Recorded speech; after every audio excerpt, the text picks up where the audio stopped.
तीन बेटियों की माँ। मैं एक मामूली औरत हूँ, इतनी मामूली हूँ कि आपकी नज़र भी मुझ पर नहीं पड़ी, लेकिन मैं आपको देख रही हूँ।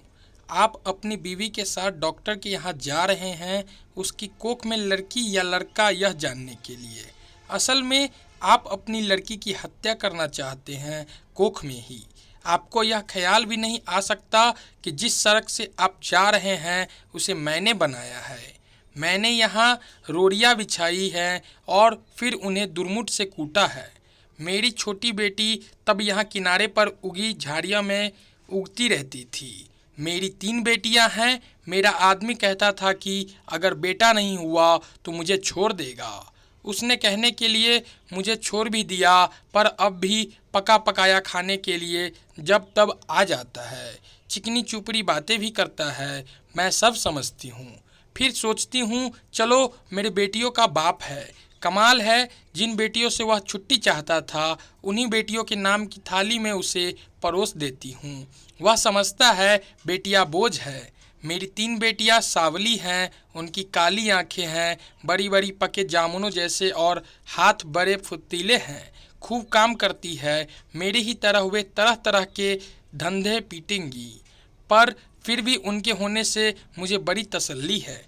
मैं अकेली तो नहीं हूँ ना। तुम समझते हो लड़कियाँ बेकार होती है, औरतों के कामों को आप जानते ही नहीं।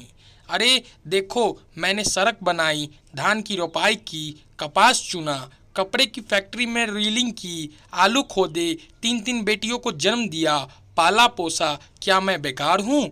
ये जो तुम चाय पीते हो, इसकी पत्तियाँ भी लड़कियाँ ही चुनती हैं, और क्या क्या नहीं करती। इतने धंधे औरत करती है कि गिनवाने मुश्किल, और तुम्हारे ये शूटर कोई 1 पाउंड का होगा। 1 पाउंड ऊन इतनी होती है कि दिन रात लगाकर 3 दिन में उसका शूटर बनता है, जिसकी मुझे 12 रुपये मिलते थे। तब बच्चियाँ छोटी थी तो सोचती थी घर में उनके पास बैठे बैठे बुनाई कर सकती हूँ, लेकिन धंधा बड़ा नुकसान का था। फिर ठेकेदार ने मीन मेख निकालनी शुरू की और मुझ पर गलत नज़र डालने लगा, तो मैंने ये धंधा छोड़ दिया। फिर आटे की फैक्ट्री में काम किया, बड़े काम छोड़े और पकड़े। 2-4 मुर्गियाँ और बकरियाँ तो खैर पालती ही हूँ। इसी तरह रूखा सूखा चलता है। ये जो तुम्हारी बीवी ने रेशमी साड़ी पहन रखी है, इसके धागे भी औरतें तैयार करती हैं।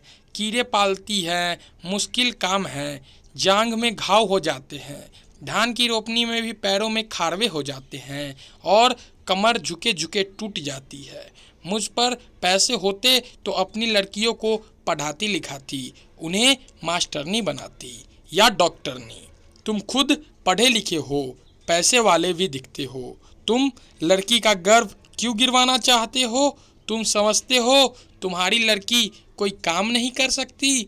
अरे आदमी, कोई फालतू चीज़ नहीं, 100 काम है उसके करने को। फिर इस तरह सोच समझकर लड़कियों को मारना तो कुदरत से खिलवाड़ है। अगर मान लो तुम्हारे घर लड़का हो गया तो तुम क्या सोचते हो, वे तुम्हें लड़की से ज़्यादा प्यार करेगा? फिर लड़के बिगड़ते भी बहुत हैं। आजकल उनका ध्यान सरातर, ताश और मारपीट में ज़्यादा हो गया है। मान लो लड़की ही पैदा हो जाए तो क्या? तुम उसे पढ़ाना लिखाना, वो तुम्हें खूब प्यार करेगी। लड़कियां माँ बाप को खूब प्यार करती है। तुम्हारे घर में रौनक होगी सो अलग से। तुम सोचते हो दहेज देना पड़ेगा तो तुम उसे खाने कमाने लायक कर देना। दहेज मांगने वाले से शादी मत करवाना। हो सकता है आप ही ऐसा लड़का मिल जाए जो बिना दहेज के शादी कर ले। अगर न मिले तो क्या, वो कमाएगी, खाएगी और तुम्हारा सहारा बनेगी। हो सकता है वह तुम्हारा नाम रोशन कर दे।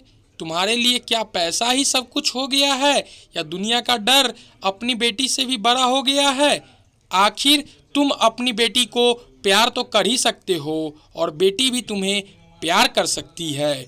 माँ बाप और बच्चे का इतना रिश्ता बहुत हुआ, इसके लिए तो आदमी जीता है। पैसे को चाहो जितना मानो, पर मोह ममता फिर भी बड़ी चीज़ है। इसे बनाए रखने में ही खैर है। नहीं दुनिया उजरी समझो, कुदरत के साथ इतनी मनमानी अच्छी नहीं। लड़कियों को तुम ऐसे ही गिरवाते रहते तो औरतें कितनी कम हो जाएंगी, फिर तुम उनके लिए कुत्तों की तरह लड़ोगे। दहेज के डर से आज उन्हें मरवा सकते हो तो कल फिर पैसों के लालच में बेचोगे भी। इस तरह क्या दुनिया बड़ी अच्छी हो जाएगी या तुम्हारे घर परिवार में खुशियाँ छा जाएंगी? तुम जो रेशमी साड़ी पहनकर इसके साथ चली आई हो, इससे इतना डरती क्यों हो? सोचती हो यह तुम्हें छोड़ देगा? ये मिचमिची आंखों वाला अगर तुम्हें छोड़ भी दे तो क्या तुम मर जाओगी क्या? मैं तो पढ़ी लिखी भी नहीं थी, मैं तो तानों से नहीं डरी। आदमी ने छोड़ने की धमकी दी तो कह दिया ले छोड़ दे, अब भी मेहनत करके खाती हूँ, तब भी मेहनत कर लूँगी। पर वो क्या मुझे छोड़ पाया? हम औरतें बड़े काम की हैं, हमें ये ऐसे ही थोड़ी छोड़ सकते हैं। परिवार की ज़रूरत तो इन्हें भी है, नहीं तो हाँफते हाँफते मर जाएंगे। कोई पानी देने वाला भी नहीं मिलेगा। मैं तो कहती हूँ बेटी भी पैदा करो, दहेज भी मत दो और डरो भी मत। देखना दुनिया ऐसे ही चलेगी, इससे अच्छी चलेगी, दाब धौंस कुछ कम ही होगी। मेरी बेटी ने कढ़ाई सिलाई सीखी है, वो ना होती तो फिर क्या था, मैं तो दुनिया में धंधा पीटती मर जाती। अब भी मेहनत करती हूँ पर मन में खुशी भी है। मेरी 3 लड़कियाँ खूब हुनर वाली है, कोयल जैसी आवाज़ है उनकी, सुनने से थकान मिट जाती है। ना करे कोई शादी अपनी ज़िंदगी भार बनाएगी, और जो शादी करेगा सो भगवान होगा। चलती हूँ ये ठेकेदार आता दिखता है, आंखों से कम सूझने लगा है। ये जो लिबर्टी सिनेमा है न, इसे गिराना है। मालिक यहाँ पूरी बाजार भर दुकानें बनवाना चाहता है, यही मलबा ढोने का काम करूँगी। काम तो ठीक है, मैंने बहुत किया है, पर इसके सामने ये डॉक्टर की दुकान है, यहाँ लड़का लड़की टेस्ट होता है बस। इसे देख देख के मन में बेचैनी बनी रहती है। घड़ी घड़ी तुम्हारे जैसों की सूरत देखनी पड़ेगी, हत्यारों की। बस कहीं और काम मिला तो ये जगह छोड़ दूंगी। देखूं तब तक तो नहीं काम करना पड़ेगा। मैं पढ़ी लिखी होती तो ये ही सब बातें लिख देती, फिर तो तुम भी मेरी बात किताब में पढ़ लेते। पढ़कर तुम भी कहते करतारी देवी बात सो पते की कहती है। दोस्तों, आशा करता हूँ कि आपको ये कहानी पसंद आई होगी और आप इस कहानी से ज़रूर कुछ सीखने को मिली होगी कि बेटा और बेटी में आजकल कोई फ़र्क नहीं होता। जो काम बेटा कर सकता है वो बेटी भी कर सकती है। अगर कहानी पसंद आई हो तो कहानी को एक लाइक कर दे, और क्या कहना चाहते हैं कमेंट